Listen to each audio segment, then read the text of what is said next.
Breaking news still coming in. We continue to cover. The Washington Post is reporting that the Democratic Party has filed a lawsuit against Russia, the Trump campaign, and the WikiLeaks organization. They accuse those parties of conspiring to disrupt the 2016 election and tip it in the favor of Donald Trump. Let me bring in right now Senator Bob Menendez of New Jersey, of course, the top Democrat on the Foreign Relations Committee. Senator, thanks for coming in. Good to be with you. This top graph of this article that the Washington Post has put out, some great reporting, is some amazing stuff. It says that they accuse Russia, the Trump campaign, and WikiLeaks of a far-reaching conspiracy to disrupt the 2016 campaign and tilt the election to Donald Trump.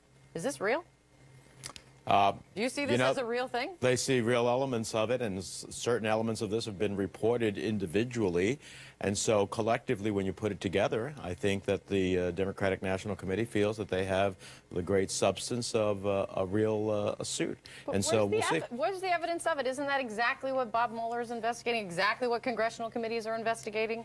Well, that doesn't stop them from continuing their investigation. This is a civil suit and allows the Democratic National Committee to go forward and make the case that you overwhelmingly tried to conspire to affect the last election in a way that is totally inappropriate. And so they'll have an opportunity to be put to their proofs. Senator, do you think it could hurt, get in the way of Bob Mueller's investigation? No, nothing's going to get in the way of Bob Mueller's investigation, except for maybe Donald Trump.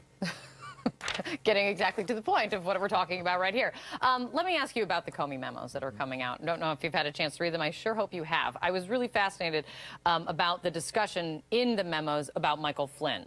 There's a retelling of the story in the memo of how Michael Flynn forgot to tell Donald Trump that a foreign leader had called to congratulate him on his election win. And Comey writes this: in telling the story, the president pointed his fingers at his head and said, "The guy has serious judgment issues."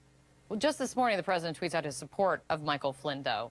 But this is Donald Trump saying that he has serious reservations about Michael Flynn. I mean, does that change anything for you?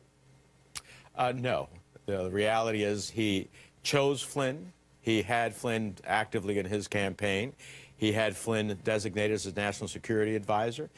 Even knowing information about him, he still let him on for a period of time as there were questions that were raised about Flynn's inappropriate engagement with foreign governments while he was the national security advisor. So I think the president says was ever convenient for him at a given moment. Senator, do you think the release of the memos changes, I'll call it a game even though it's a very serious situation, changes the game at all in what people believe and how things went down, or maybe your view of James Comey?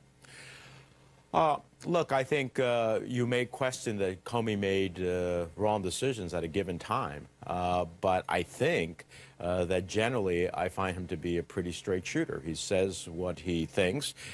You may disagree with his judgment, but that doesn't mean that that he isn't a pretty straight shooter. Let's talk more about Russia. Sergei Lavrov said this morning that President Putin is ready to accept the invitation that Donald Trump offered to visit the White House. I think this will be the first time that Putin has been to the White House since 2005. Do you think that the president should welcome Vladimir Putin to the White House? I think the president should be challenging Vladimir Putin for not only his invasion of Ukraine, for a chemical assassination on European soil, for his interference in our own elections. You know, it is amazing to me that the president can say that a court-ordered subpoena to go and review his lawyer's documents is an attack on our country. But he cannot say that what Russia did in the 2016 elections and is doing right now in our country and other countries in the world is not an attack on our democracy. Can he do that challenge when he's sitting with Vladimir Putin at the White House? Well, you know, if you can't do it from abroad, I don't know how you do it up front. And the reality is what we really need from this administration, what we're waiting for, not an invitation to Vladimir Putin, we're waiting for an actual strategy as to how we're going to counter Russia's malign aggression throughout the world, in Syria, in our own country, in other places in the world. Very related to this whole discussion is the Secretary of State. There is not currently, obviously, a Secretary of State. You oppose Mike Pompeo's nomination as Secretary of State. Republicans say, and the White House basically is saying that Democrats, you all are going to oppose anyone that they put up. It doesn't matter what the name would be. That's not true. That's simply not true.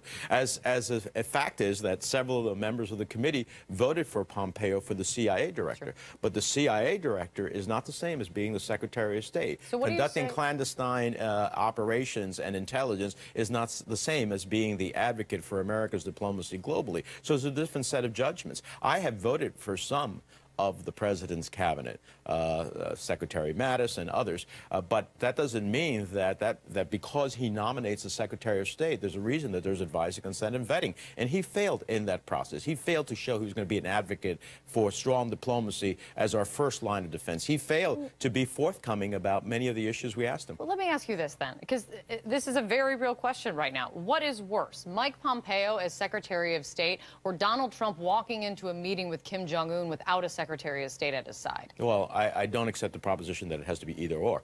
For example, when that meeting is set is strictly up to the president, unless Kim Jong-un is going to dictate when it happens. So he could nominate a new Secretary of State that would have the confidence of the Congress. That is definitely not going to happen within the time period that we're talking about. He could. There's nothing that is fixated that the date to meet North Korea. But the problem is, then I would have to accept a Secretary of State who falls far below the desirable qualifications to be the Secretary of State simply because there's a meeting in North Korea.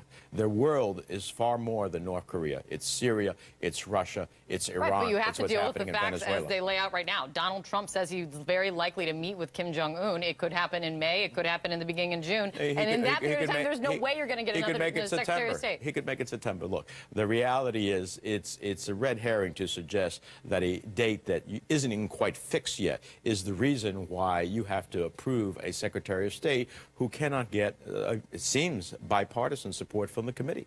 It seems that Senator Rand Paul is going to vote against him as well. What do you say to Heidi Heitkamp then? Well, everybody makes their own judgment. She's not a member of the Senate Foreign Relations Committee. I don't think that's where her focus is. Where is her focus then, Senator, with this decision? Agriculture and other issues that I think are incredibly important to her state and to the country. But as someone who has spent 26 years in Congress, in the House and the Senate, sitting on the Foreign Relations Committee of each House, I am focused like a laser beam on what foreign policy should be and what it means to our country in terms of national security. Senator, thanks for coming in. Thank you. I appreciate it. Thank you so much. All right.